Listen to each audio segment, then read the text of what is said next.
And let me, while they're going out, tell you that you may get a Bible and have it handy to the book of Philippians chapter 4.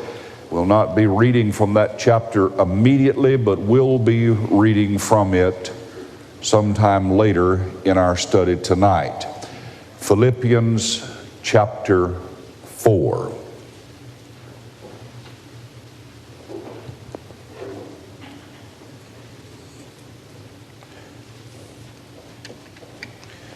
Tom, until the time that I do ask you to read with me, you may turn the half of the lights out if you want to, and we'll, yes, thank you. That'll be very helpful. Parents, tonight, I want you to consider with me what your children are learning. And to those of us in the audience who are not parents with children at home, maybe our children are already grown and gone from home, and we may be grandparents. I want us to consider what our grandchildren are learning. For those of us who are not parents or grandparents, just simply with a compassion for precious, innocent children, vulnerable to all that is in the world surrounding them, you consider with me what our children are being taught.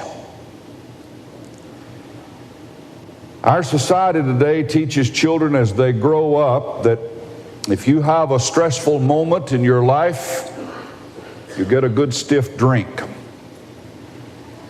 Or it teaches the opposite of that also. If you have a moment of celebration, you get a big tall drink. Drinking is a way of life that we teach our children. We're teaching our children today how to curse. We're teaching them how to take the name of the Lord God Almighty in vain. And to do that with a flow of words, just like the rest of the English language that we teach them. We teach our children today that, by and large, the people who are religious are best described as bigoted. They're very narrow-minded. They're prejudiced toward people who are not religious. And maybe the best word to describe religious people is they're a bunch of kooks. That's what we're teaching our children. That's what your children are being taught, whether you're teaching them that or not. Your children are being taught that sex is a natural, a normal, and expected part of dating. That virginity is out. And if you reach the junior or senior year in high school and are still a virgin, you are very much out of step with the times. What's wrong with you? It's just expected that you have sex before you're married. And our children are being taught that. Our children are being taught that once you develop a relationship with someone, even though you may not be married, that the more and more customary thing to do is to live together before you're married. That way you can really test your relationship, they're taught, and you can find out if you're really compatible. That's what they're being taught. And in that same vein, they are being taught that once you are married, that affairs are not rare nor unusual. They're sort of also customary. And that divorce is somewhat expected. It's not nice, not comfortable, not enjoyable, but it's not an unexpected thing. It's just one of those little painful ripples on the sea of life's tranquility that you endure and you move on with your life, that it's there. And it's expected and it's taught by it being so prominent and prevalent. Your children are also being taught a warped view of God. They're being taught primarily that there is no God. There's no creator of this universe. That this universe just happened. And if they are taught that there is a God, he's pictured most commonly as being that warm, big fuzzy that just loves you and wants what's best for you. And therefore, even though your marriage may fall apart and you may do something that the preachers and church people condemn, God will understand. God knows your circumstances. He wants you to be happy, and he'll understand. That's what your children are being taught. Your children are being taught in this pluralistic society, never judge other people for what they believe or what they do. Others may do things you don't think are right, but it's not your place to stand in judgment against others. And nobody has the right to impose your values upon other people. You may think a thing is wrong, then don't do it. But don't tell other people that it's wrong. We must live and let live. We must be tolerant and permissive toward people who differ from us, regardless of what that difference may be. That's what your children are being taught. Your children are being taught to put themselves first. Look out for number one, that you must consider your own needs, and that you are foolish if you decide to sacrifice yourself for the sake of other people. Your children are being taught that you're pathetic and stupid. Period, underscored, bold letters. That mamas and daddies don't know, they don't have any idea, they don't have a clue what kind of world you live in or how to live in your world. And they therefore are taught that you're to be pitied. You're just something that they're going to learn to put up with. And they'll laugh about you. They'll make jokes about you. And that you're dumb. You don't know anything about life. Not in the 90s. That's what your children are being taught. And your children are being taught that happiness in life depends upon what you have, what you wear, what you drive, what you drink, commodities, products. The toothpaste that you use to brush your teeth, for an example, is used to tell your children that happiness depends upon that. That your happiness depends upon all of this.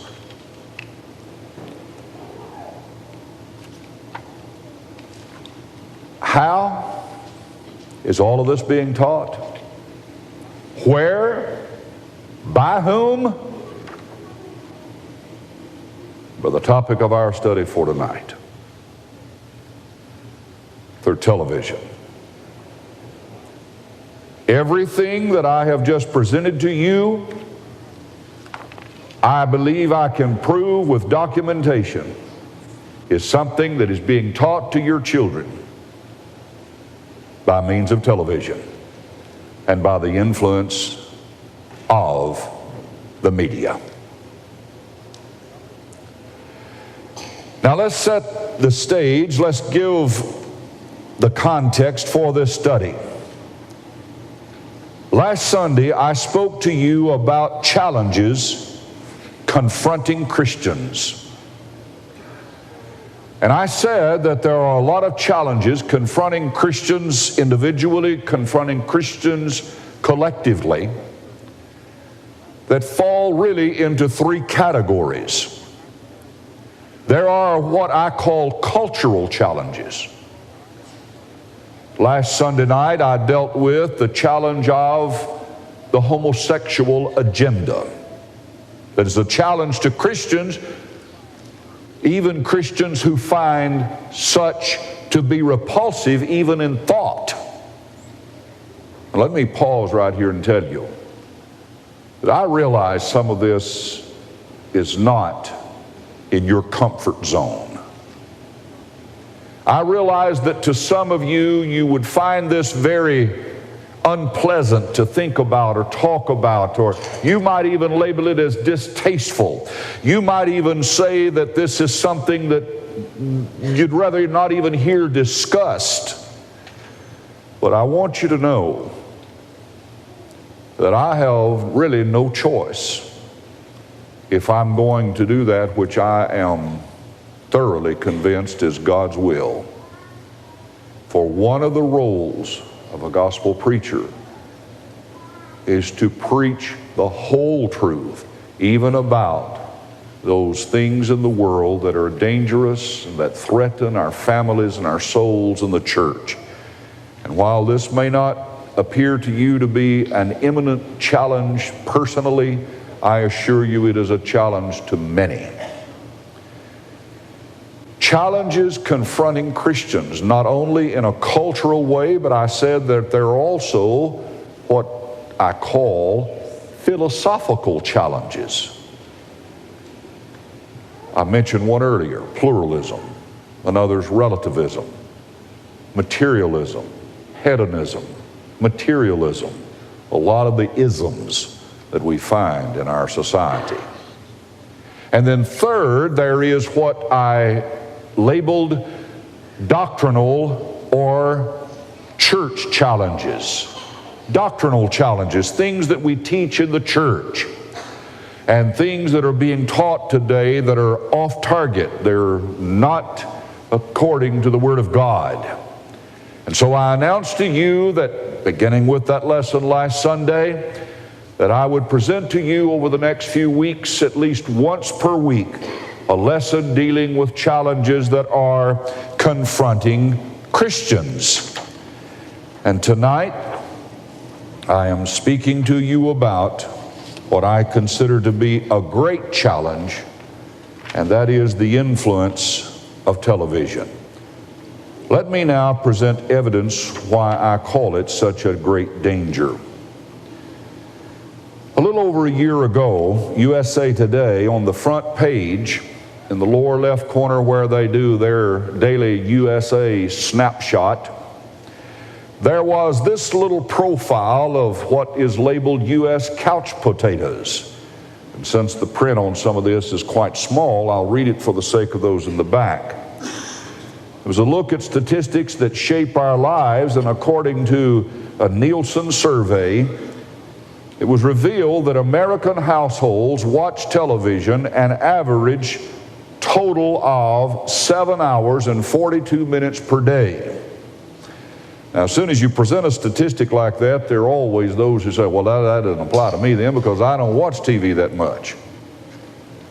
But may I tell you that when they say watch TV, they're not only talking about sitting down and doing nothing other than watching television, but they're including those times, those hours or half hours when it's on and you're busy doing something else, but it's there, it's coming into your ear. You may not get the visual influence, but you do get the audio influence. And the average daily viewing is broken down in that adult women do more watching of TV than other ages or genders because they're there at home more because of those women who do not work outside of the home. But adult men are next with 4 hours and 17 minutes, and the teenagers watch an average of 3 hours and 14 minutes, and children ages 2 to 11 watch television more than 3 hours a day. Now remember, that's per day. I consider that personally to be a great danger to us as Christians and a great danger to our homes and thus to the church and ultimately to our nation, because if the average child watches television that average amount of time, so this could be your child now, think for a moment now about how much time that child spends on a weekly basis and divide that by 7, and you'll see that your child maybe approaches that 3 hours plus amount of time, and maybe even more than that. But if that child of yours grows up watching television, grows up doing that, and let me be personal, we have Adam with us tonight. He's here to spend a little time with Mimi and Papa. So we went to Nashville to get him. And while we were in Nashville, we walked into Aaron and Laurie's Friday night. Guess what is her best pacifier right now? Lying on a blanket on the den floor in front of the television. Well, she's only 3 months old. That doesn't influence that child yet. We hope. It's the movement. You say it's just the moving pictures. It's the sound. It's the colors. But I'm thinking a child from that age who grows on up watching television all the time, what do they see? An average child by graduation from high school has witnessed 8,000 murders, totally disregarding human life and the sanctity of life. That average child has witnessed 90,000 drinking incidents, and I'll try not to get my blood pressure too high tonight by talking about this, because when I think about it, I think they go after tobacco, and nobody wants a child to grow up thinking that smoking cigarettes is anywhere near a wise thing. But I still don't understand why tobacco is the object of assault even by our government, and drinking is lauded, splashed, displayed, glorified as being the thing to do when you're celebrating, the thing to do when you're stressed out. And that child grows up seeing in excess of 90,000 drinking incidents and will have been exposed to almost 1 million commercials. And now a little quick reminder, those commercials are selling things, convincing us that happiness is in what we have, what we wear, what we drive, what we drink, etc. Now that's what they're subjected to. And then made normal in all of that is this: that profanity is normal. I'm going to risk something tonight. I don't know any other way to do this other than this way. Have you all noticed, as I have, that there are just no shows on television anymore, sitcoms or dramas, but what, 2 or 3 times, 8 or 10 times, 30 or 40 times in a 30-minute segment you hear, "Oh my God." Have you noticed that? Taking God's name in vain. And it is permeating all of these shows. And a child grows up hearing God's name taken, God's name used in a vain way. No reverence, no respect. Just everything that stuns you, everything that startles you, everything that excites you. Just almost every type of situation. It's, oh my, and they use the name of God in vain. This is made to appear to be normal. And those things that are outright profane and those things that are just rude and crude words for bodily habits and so on, it's made to appear to be the normal thing. Premarital sex, extramarital sex, it's all there.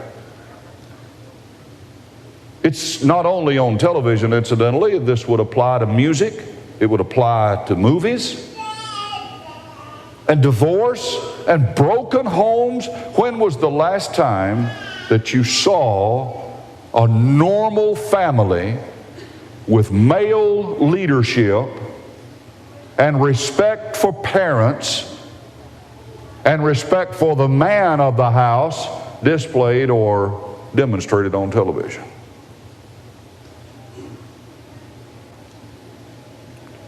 You think about how little of that is seen, and you recognize that this is a danger. And it's having its influence. Now, we ought not to be surprised that it is this way. There was a survey done of 104 of the top television writers.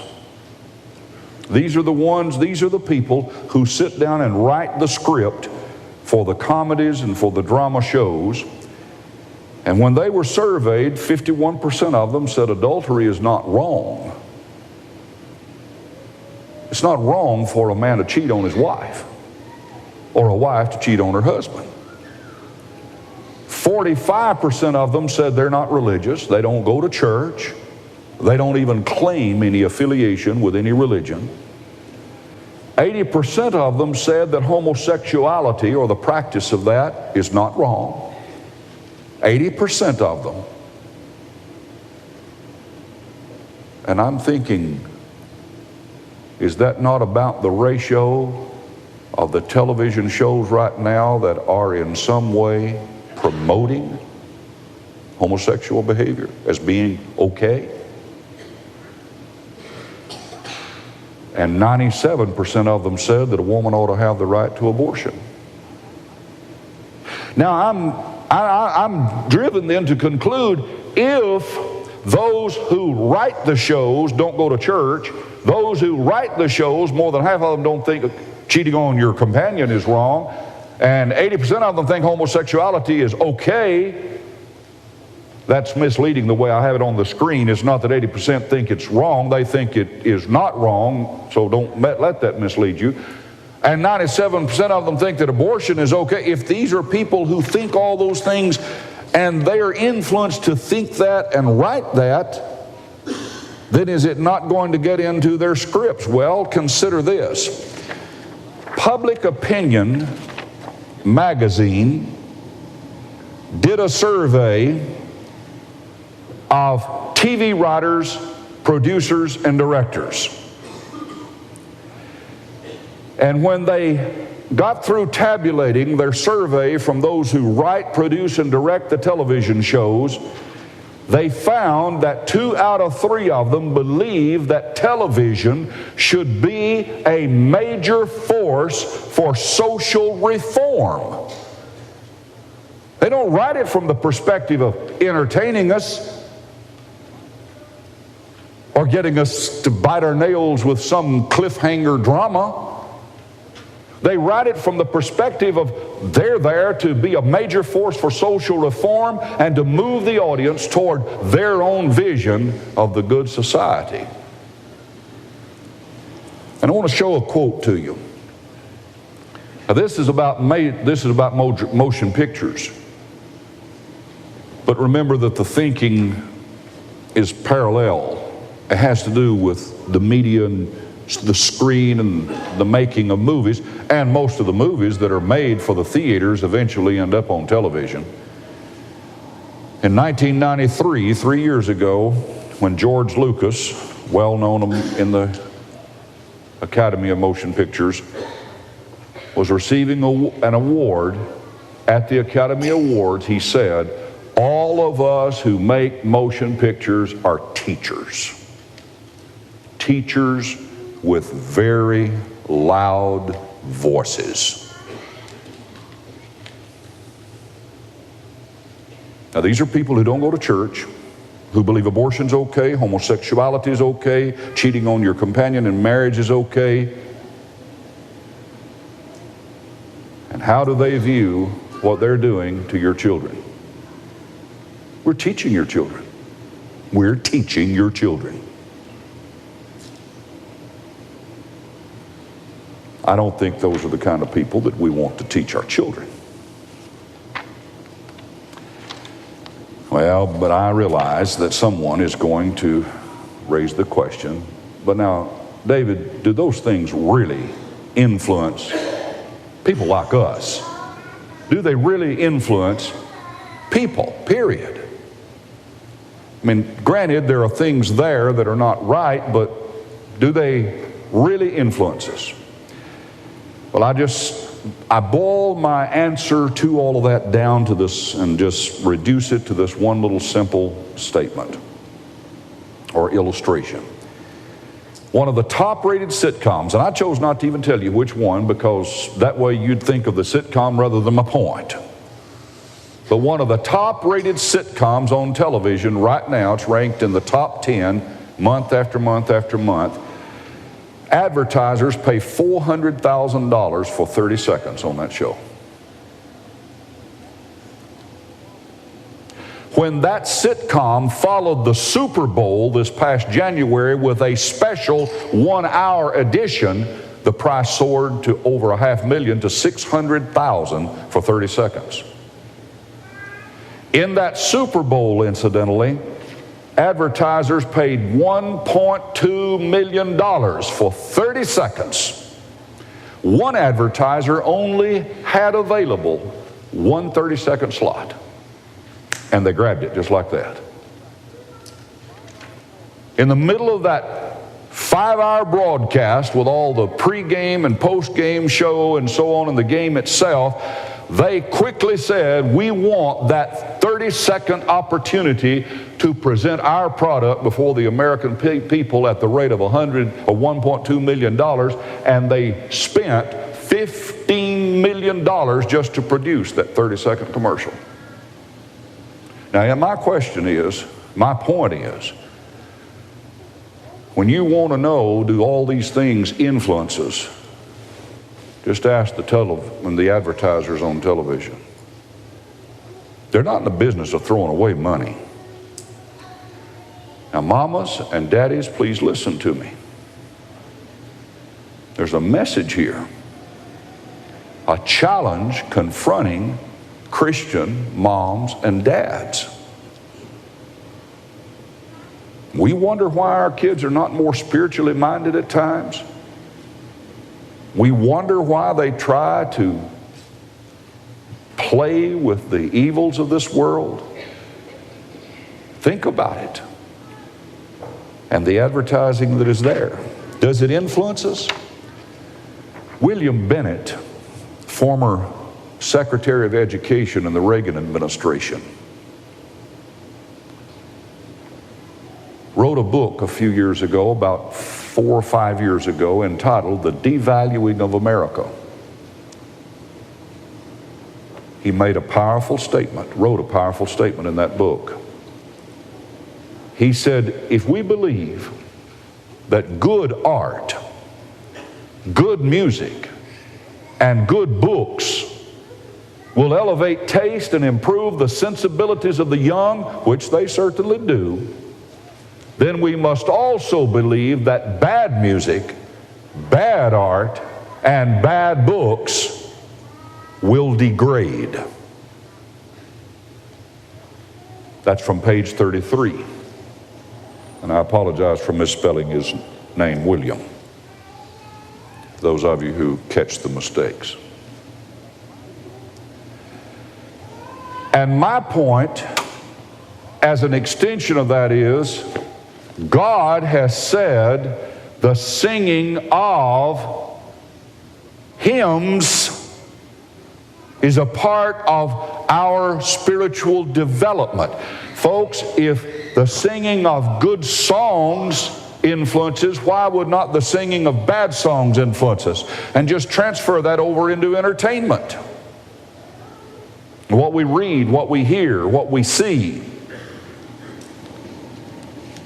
You see, the danger with all of this is that it becomes so accepted, so normal, so ordinary, that we become desensitized, numbed, and it doesn't bother us. And this is not the first time I've preached this from this pulpit to this church, but it's not going to be the last time either. Because the more our society keeps bombarding us and showing us and penetrating our ears and thus our minds with things that are evil, then the more we need to be concerned about it. Because we begin to embrace it. You say, well, I don't embrace it, but that's the last step. The first step is just getting used to it. That's the desensitization. The next step is tolerance, where you become a little bit more tolerant of it and accept it. And the last step is the embracement of it.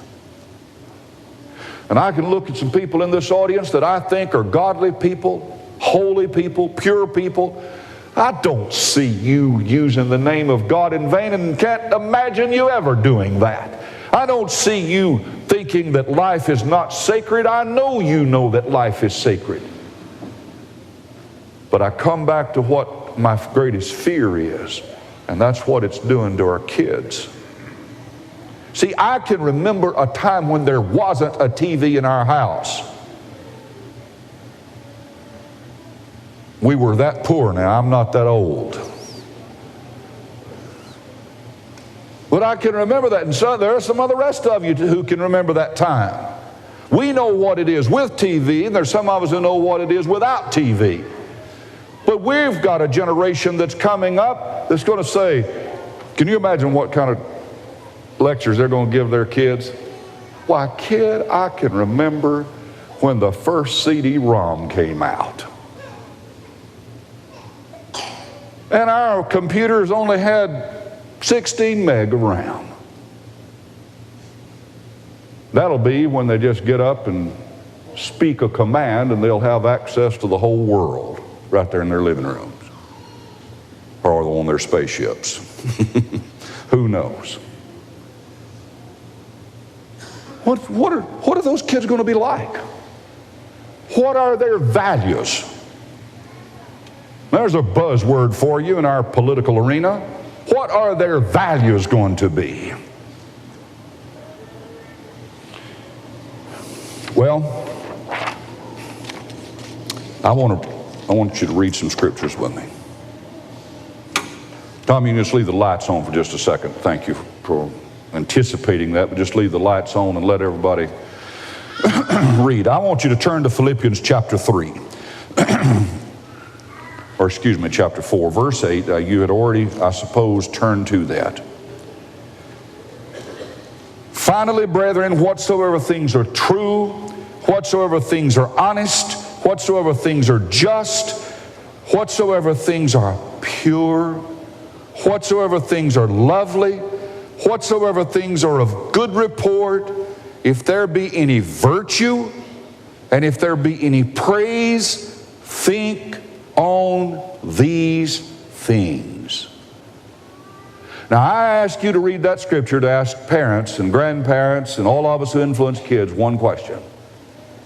What is the daily fare for your child's thinking?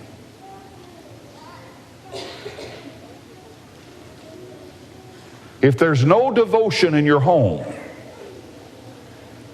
if there's no reading of good books, and some books are good books without being religious books, incidentally.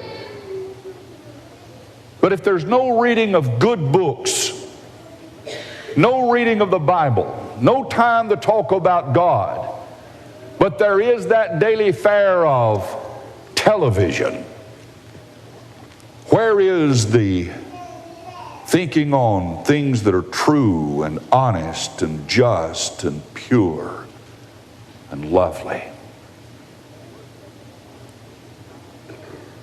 1 Thessalonians chapter 5 verse 22 says, abstain from all appearance of evil.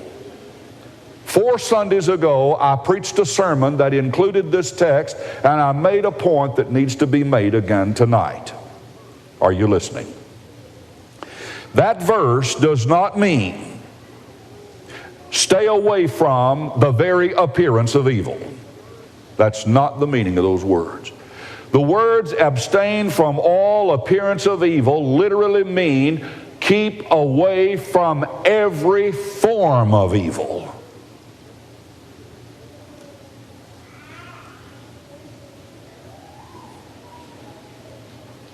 Christian parents need to exercise that and train their children in it.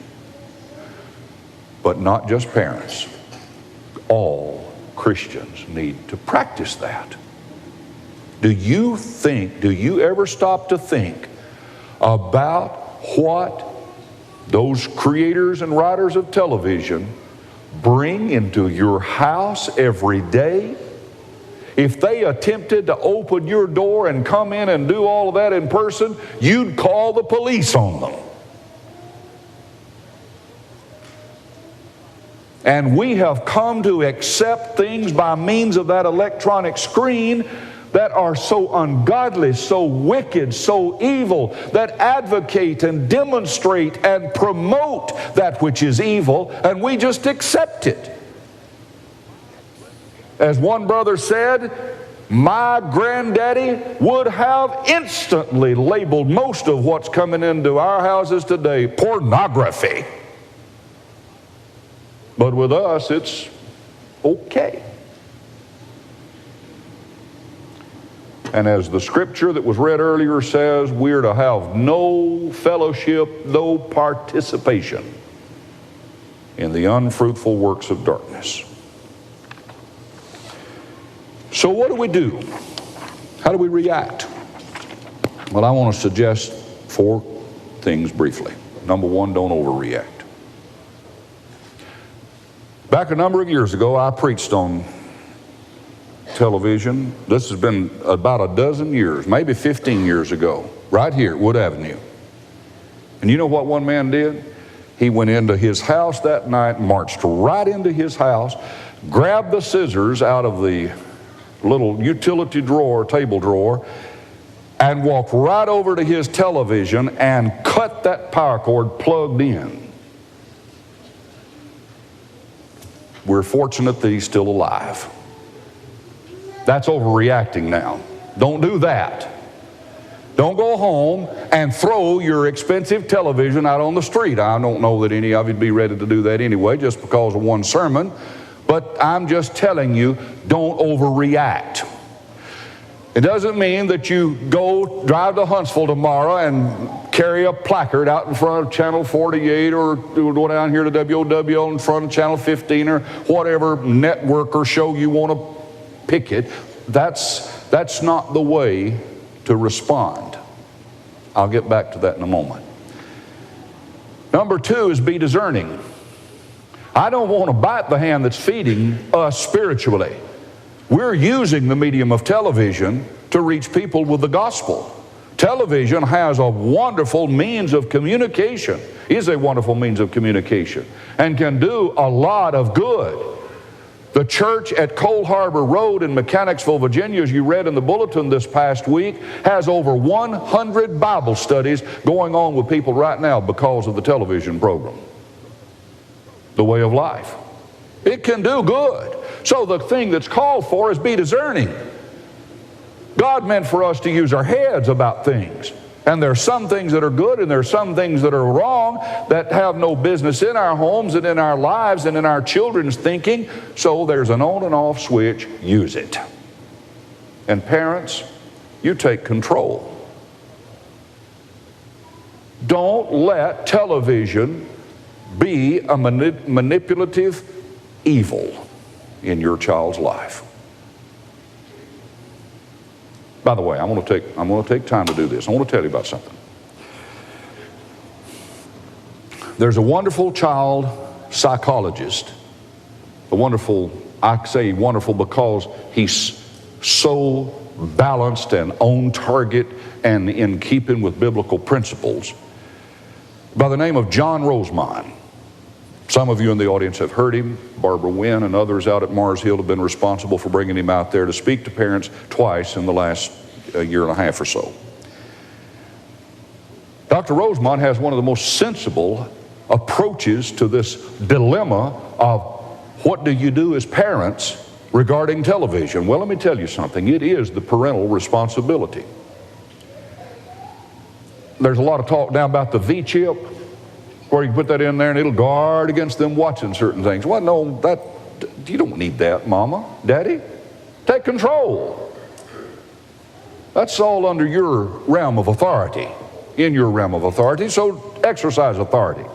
Dr. Rosemond said, here's what, and I just oversimplified, here's what he and his wife did. They realized that their children, their small children, were seeing too much television and being influenced, and not just by bad things, but it was just taking away their creativity. It was taking away their time to develop as children. So they took their television out, put it up, stored it, I think it was for 3 months.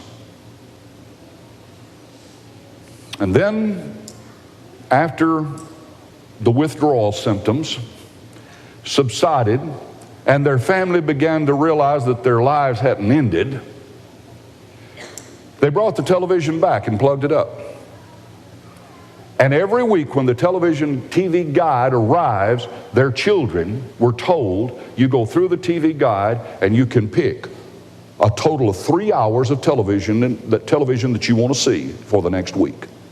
3 hours per week, not per day.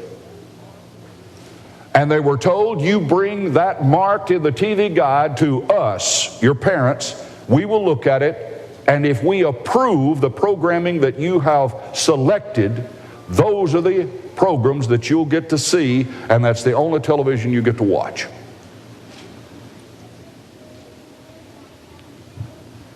And guess what happened?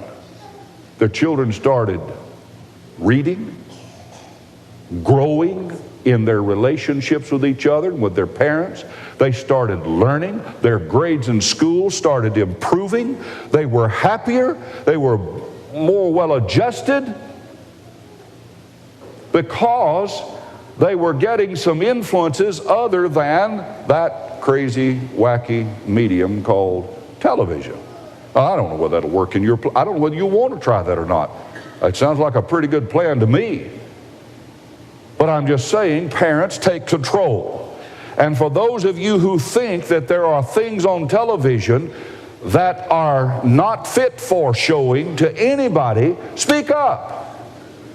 I said last Sunday night when I spoke about homosexual behavior that the problem here is that we have a silent majority. I still think that the majority of people in our nation think that most of what's on television is a work of trash, and at the very least is an insult to your intelligence.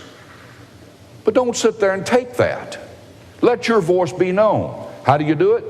I say again, it's not marching and parading down the middle of the street.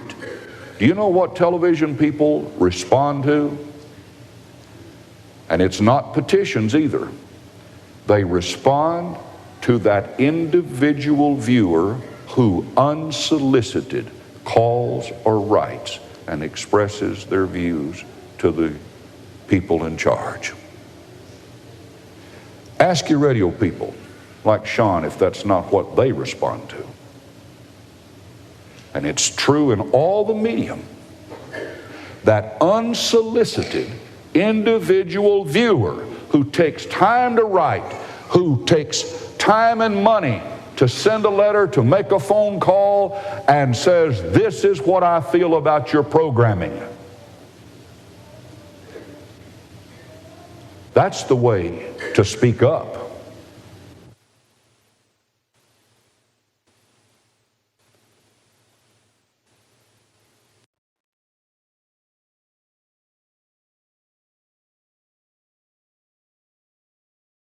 I'm Jeff Archie for the International Gospel Hour.